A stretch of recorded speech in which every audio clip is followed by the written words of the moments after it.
afternoon. I'm presenting results from a project that AMREF done implemented with support from AstraZeneca in three central districts of Uganda. Like all of us know, the district health system in sub-Saharan African countries have certain common features. One, they have few health workers who most times are low in morale. Most times they are also overworked.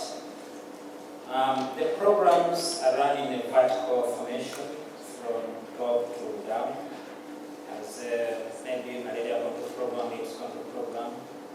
And then of course we have underlying weaknesses in the health systems.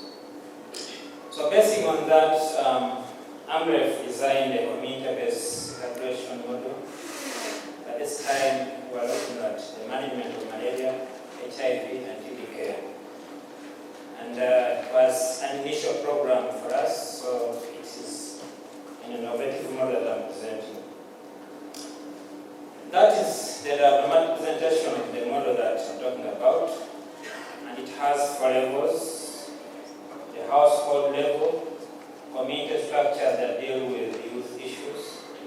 And the third level is the lower level health facilities.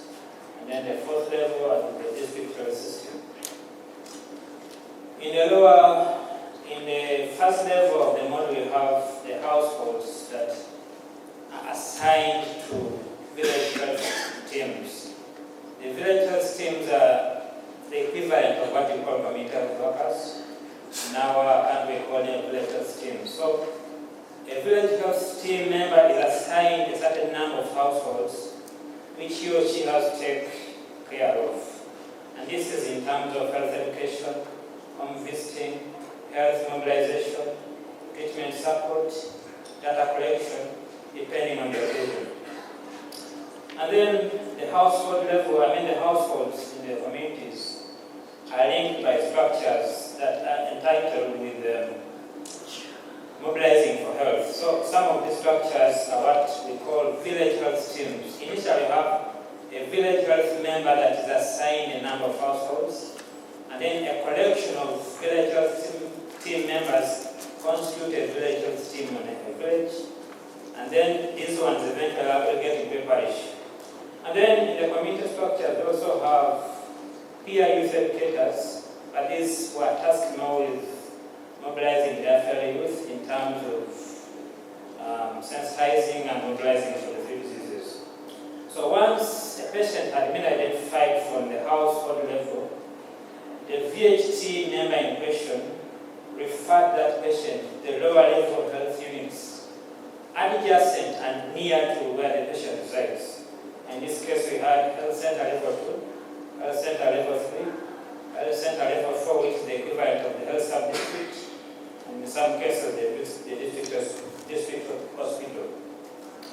Now, the first level of integration in this case was integrating the community structures, the community members, with the health system, the formal lower level health systems. Now, the second level of integration that we had was integration management of the three diseases at the lower level health facilities. So the health workers were oriented in terms of looking broadly at the patient.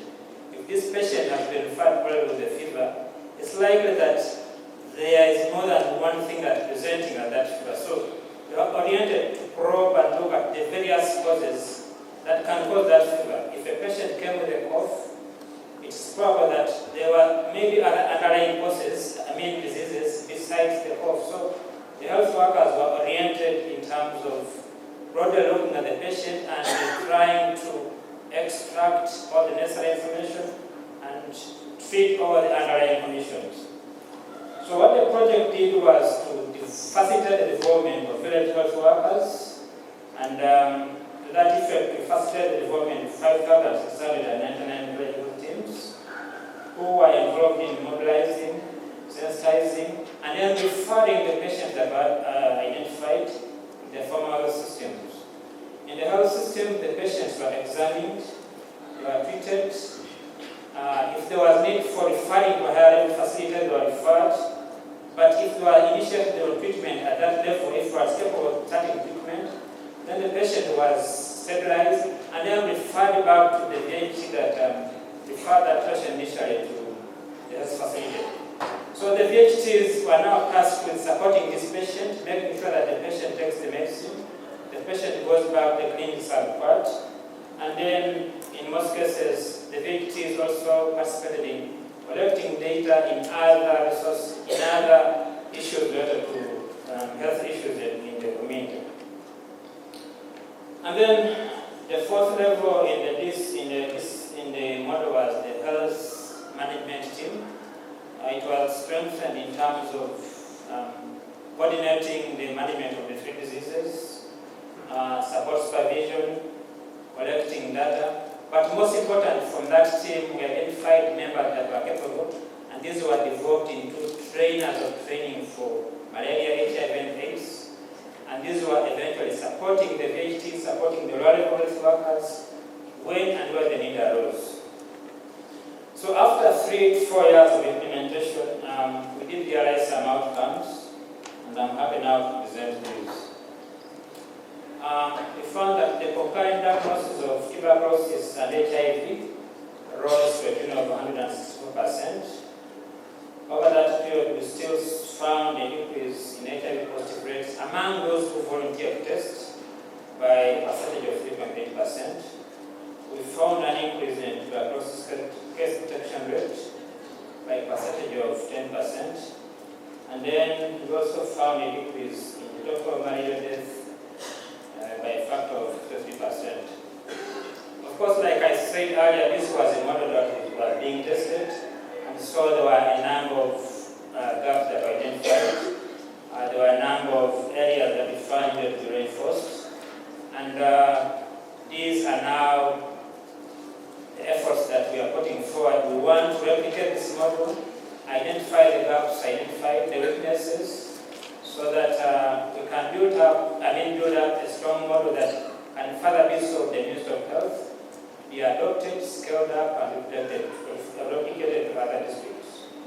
So if any of us here knows any funder who can support us in that respect, we are ready and willing to always work with you to make sure